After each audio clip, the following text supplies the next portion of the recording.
Mayong hapon sa tanan, kini ang inyo ang ubos nga sulugohon sa PBICO, ang inyo ang PSAGN Gemelo Pilimer. Dako na kong garbo ug ako mapasalamaton sa tanang katawhan sa probinsya sa Bukidnon nga ipanguluhan sa tanang mga lideres. Daghang salamat sa inyong suporta.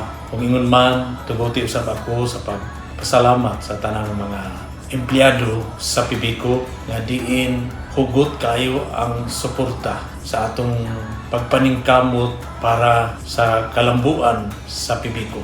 Tuguti ako nga mopaabot sa kuwang kinasing-kasing nga pagpasalamat usab sa ato ang membro sa Board of Directors headed by our Board President, President Benjamin Duran, o ang ubang membro sa Junta Direktiba. Ug labaw sa tanan, akong pasalamat sa tanang 190,000 consumers nga giserbisyuhan sa PBICO.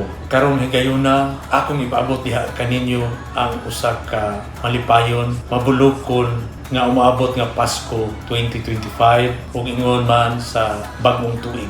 Ako nang hinaot uban ang pamilya nato sa PBICO nga unta ang bagong tuig maghatag magadala unta og bagong gasa sa kalambuan ug ingon man espesyal nga gasa para sa tagsa-tagsa nga pamilya sa katawhan sa Bukidnon.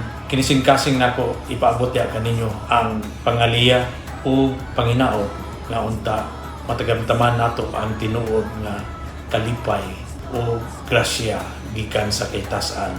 Especially this time na mag-celebrate kita sa Pasko o bagong tuig 2025. Daghang salamat sa tanan.